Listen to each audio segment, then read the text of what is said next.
उससे मिलने से पहले मेरे जीवन में कुछ खोखलापन सा था। एक अजीब सा खालीपन था जिसे आज तक मेरे अलावा किसी ने महसूस नहीं किया था।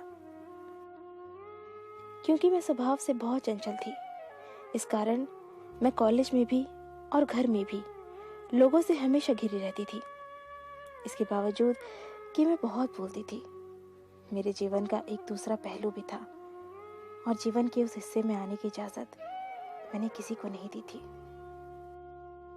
बाहर से खुश दिखाई देने वाली लड़की जिसे लोग हर पल हंसते खिलखिलाते देखते थे, उसके बारे में यह अंदाजा तक नहीं लगाया जा सकता था कि वो अंदर से इतनी अकेली होगी। ढेर सारे दर्द अपने भीतर समेटे हुए होगी। मैंने अपने आसपास एक घेरा सा बना लिया था।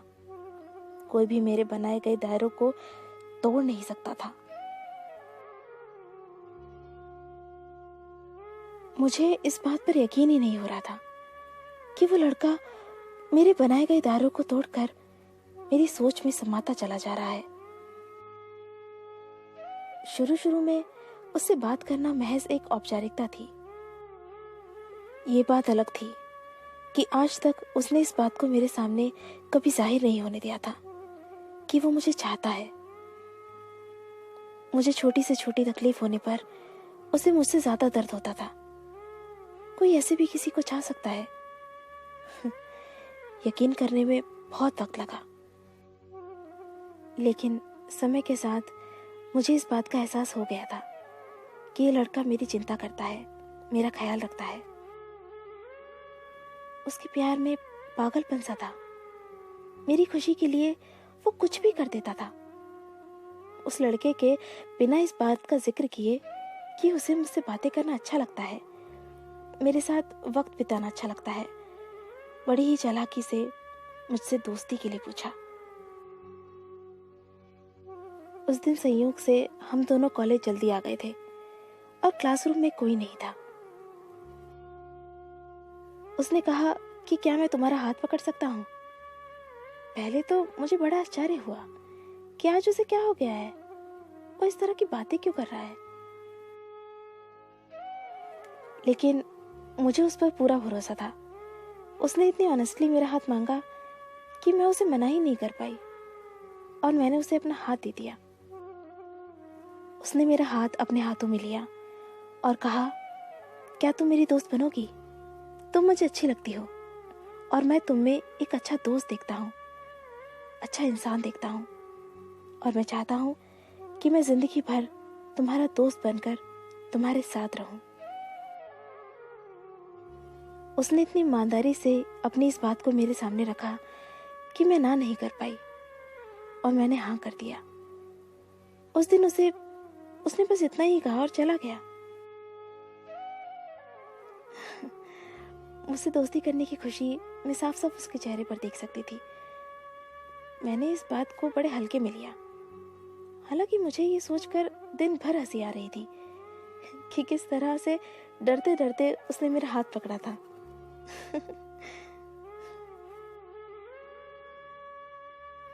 मेरे आसपास रहने वाले लोग ये देखकर समझ गए थे कि जरूर कोई बात है। अब हम दोनों अच्छे दोस्त बन गए थे और उसने बड़ी ही चालाकी से मुझसे फोन पर बात करने की इजाजत भी मांग ली थी। अब वो मुझसे रोज फोन पर बातें करने लगा था। अब मुझसे बातें करना मुझे भी अच्छा लगने लगा था। मेरे अंदर क्या चल रहा था मुझे समझ में नहीं आ रहा था। क्यों मैं उसके फोन का इंतजार करने लगी थी? क्यों मैं उसकी ओर खींची चली जा रही थी? क्यों? शायद उससे अपनी बातें शेयर करना मुझे अच्छा लगने लगा था। जब भी मैं उदास होती, किसी को पता चले ना चले, उसे पता चल जाता था और वो मेरी उदासी को दूर करने का हर संभव प्रयास करता था। आखिर एक दिन उसने मुझसे आई लव यू कहा। मुझे वक्त लगा, लेकिन मैंने भी अपने प्यार का इजहार कर दिया। मेरे हर जन्मदिन पर मुझसे ज्यादा खुश होना, मेरे ऊपर हजारों रुपए मना करने के बावजूद खर्च कर देना, वो दीवाना था मेरा। उसने भी मुझे अपना दीवाना बना लिया था।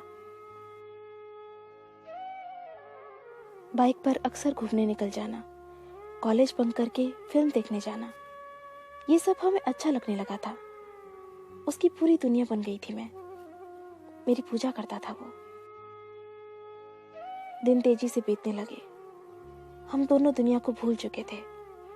प्यार के उस दौर ने हम दोनों को भीतर से बदल दिया था। हमने प्यार की ढेरों कसमें खाई और ढेरों वादे किए। वक्त ने करवट लिया। मेरे पिताजी ने 20-21 साल की उम्र में ही मेरी शादी पक्की कर दी। अंदर से मेरा हाल बेहाल था, लेकिन वो मुझसे ज्यादा बेहाल था। वो किसी भी हद तक जाने को तैयार था मेरा साथ पाने के लिए, लेकिन मैं जानती थी कि अगर मैं घर से भाग जाती हूँ तो मेरे घर वालों का समाज में जीना मुश्किल हो जाएगा। कड़े मन से मैंने उसके साथ जाने से इनकार कर दिया। वो हर दिन सैकड़ों बार कोशिश करता कि मेरे फैसले को बदल पाए, लेकिन मैं नहीं मानी।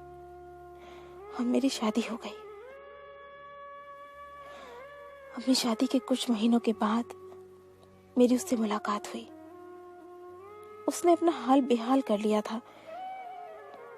उसने कहा कि वो मुझसे मिलने से पहले भी अकेला था और मेरे जाने के बाद फिर से अकेला हो गया।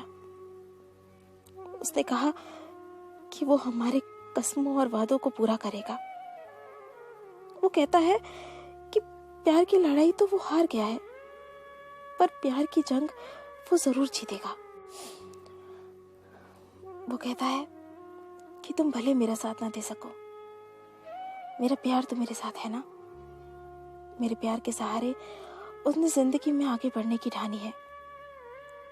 वो कहता है कि उसका प्यार सच्चा है, इसलिए उसका प्यार कभी उसकी कमजोरी नहीं बनेगा। मुझे अपनी गलती का एहसास है, क्योंकि मेरा प्यार मुझसे ज्यादा दुखी है और मैंने उसकी जिंदगी को बर्बाद कर दिया है। मैं उस दीवाने के प्यार को सलाम करती हूँ, जिसके पास न मेरा तन है, न मेरा समय, न मेरा जीवन, पर अब भी वो मुझसे प्यार करता है। पर उस दिन उसने मुझसे झूठ बोला था। शायद वो बुरी तरह से टूट चुका था, जबकि उसने खुद को बहुत बहादुर दिखाने की कोशिश की थी। वो लोगों से दूर होता चला गया था और लोग उससे दूर होते चले गए थे। बुरे लोगों से दोस्ती कर ली थी उसने। वो शराब, सिगरेट और ड्रग्स का आदी हो गया था। बुरी तरह से डिप्रेशन का शिकार हो गया था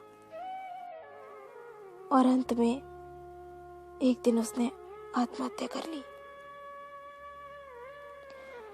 ये था इस कहानी का अंत। मैं ना तो जीते जी उसके साथ रह पाई, ना उसके अंतिम समय में उसका साथ निभा पाई।